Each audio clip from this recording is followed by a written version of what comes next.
come to newspaper review once again, Chukwudi. Thank you. So I'd like to start with leadership newspaper this morning, and the lead story is on flood control plans by northern states amid federal government alerts. Henry, we talked about it. Yes. So northern states roll out flood control plans amid federal government alerts. It's on page 4. 8 confirmed dead as flood wreaks havoc on Ebonyi community. That's a lead story on the front page of the leadership newspaper. And let's look deeper. 5 arraigned for 2022 Owo Catholic Church massacre. 5 arraigned for 2022 Owo Catholic Church massacre. Also trending just a little bit above the headline story there. And federal government pays 5.12 billion naira pension arrears to more than 90,600 retirees. I think this is good news. Borno residents flee to Cameroon as Boko Haram kills soldiers, abducts school girls. That story is on page 6. Visually impaired students protest school closure, disrupt Lagos traffic. And a lady who assaulted Ibom air crew sent to prison. Now, just trending below at the foot of the newspaper, 1.9 million Nigerians chase 30,000 paramilitary jobs. 1.9 million Nigerians chase 30,000 paramilitary jobs. And the story, two very important stories, just above the nameplate. ADC kicks as EFCC grills Tambuwal over alleged 189 billion naira fraudulent cash withdrawals. And then 12 Mpox cases confirmed in Ondo. Yeah.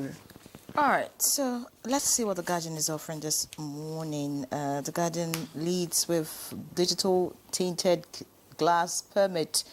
Glitches, extortioners, police insist on new tinted permit shift deadline, and that's on page 6. Above that, we have, of course, the story about the unruly air passenger, also right here, and that you can find on page 9 of the Guardian. We'll look away from that. Below the picture story, right here, we have ADC accuses EFCC of witch hunt as Tambuwal held over alleged 189 billion naira breach.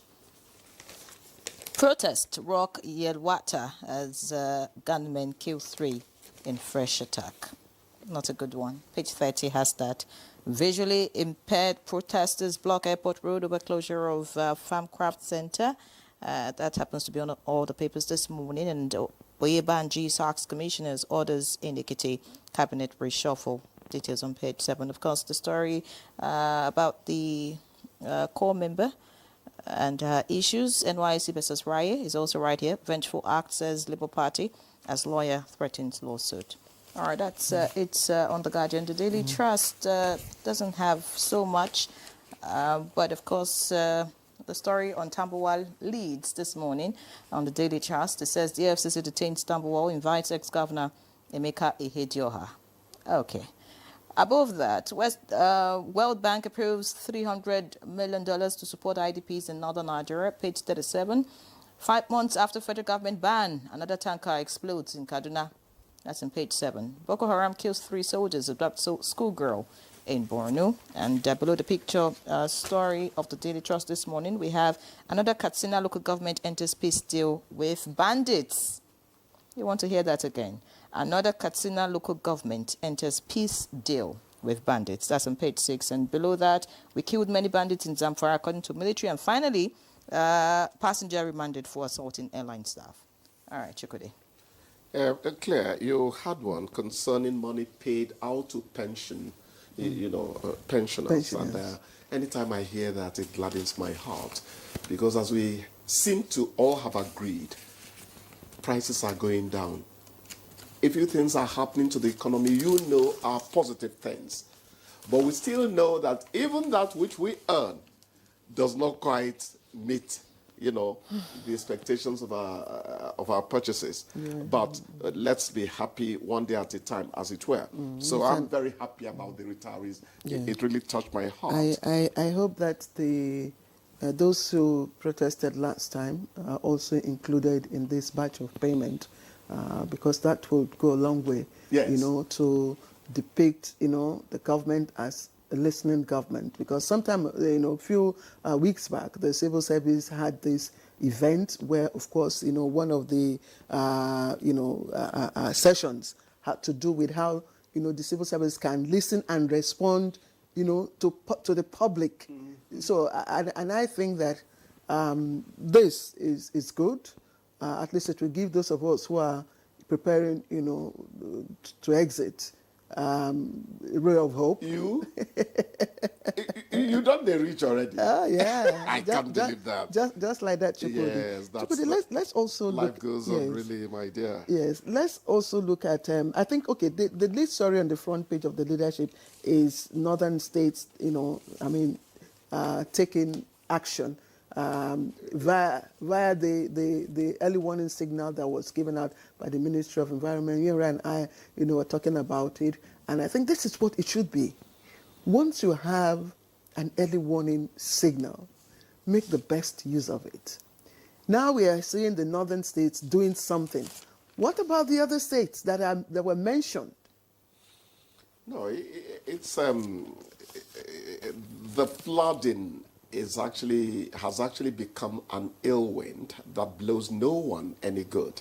So it's a matter of the degree to which you are affected, but it gets to everybody.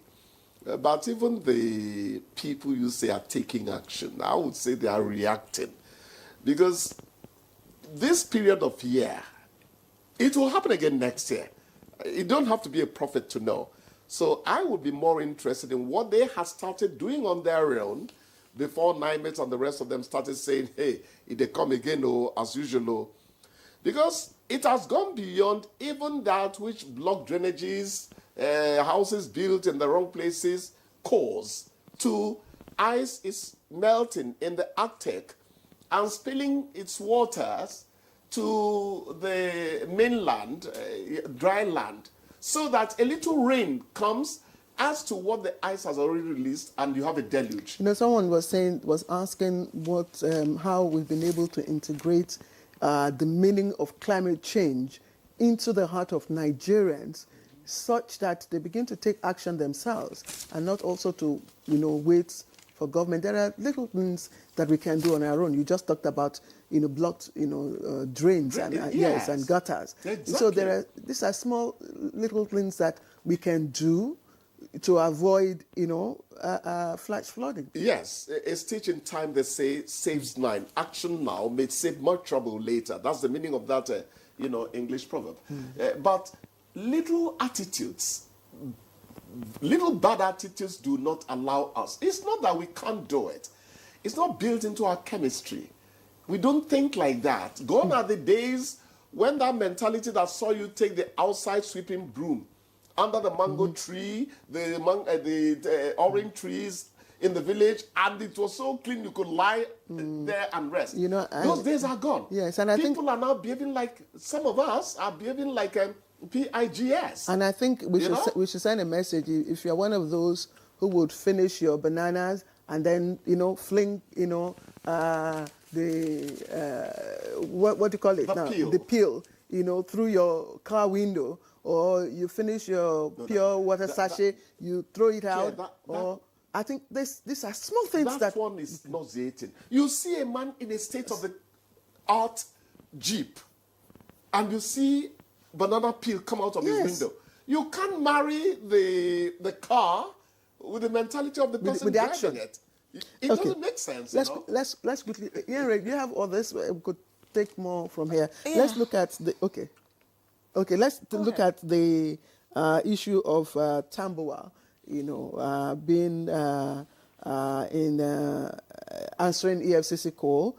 Of course, his party members have said, look, this is politically motivated. And then, of course, they are talking about, confidence building, eroding for EFCC. Of course, you could say, okay, people, the public, have their Claire, perceptions don't about go that. too far. But this is the story. It's always the rhetoric. Wait, Claire, did he do it? Exactly. That is the thing. It's just for him. Did he do it? Let them prove it. Let him defend himself. Yes. We see what the answer is at the end. Ribadu said something.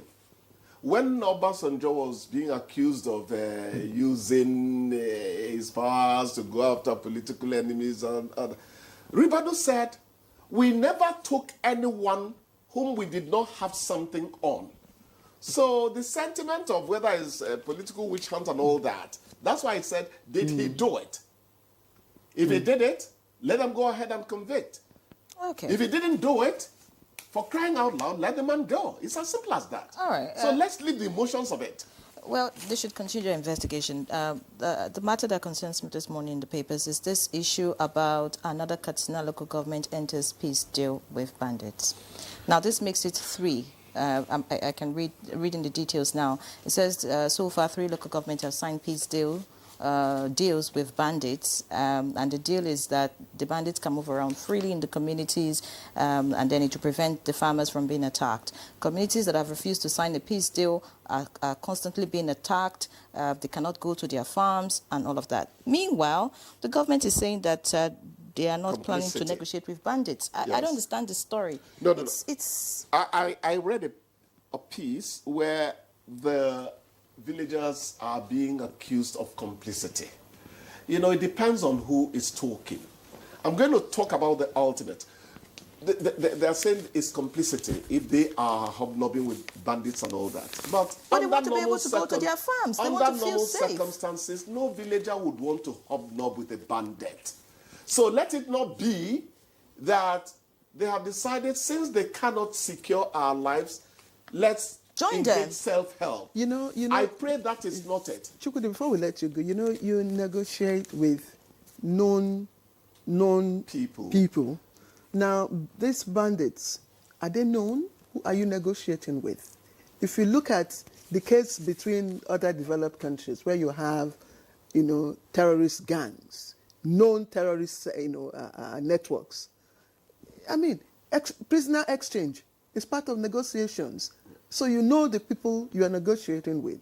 But in this case, who are you to negotiate with? Well, it looks like the villagers in these communities know them. You could say government could come up with a program to disarm. When you disarm, then you can begin to administer some form of amnesty. I mean, it was done in the Niger Delta. Yes. So I don't know. Claire, yes. I'm sure our time is up. Now, the police know many things about your village more than you do. Don't go there at all. They know many things about your village more than you do.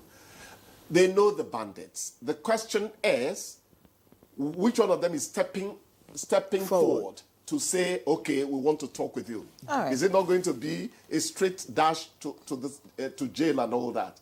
Otherwise, never underestimate government and its security agencies. They know so many things you don't know. Okay, well, the producer says it's time to go. But, this story, 5 months after federal government ban, another tanker explodes in Kaduna. We have laws. Who enforces them? How many times did we drop enforcement? 4 days the other week. Enforcement. Impunity. Right when enforcement relaxes. Chukwudi, thank you. Thank you for your analysis this morning. Brilliant analysis, as always. Please.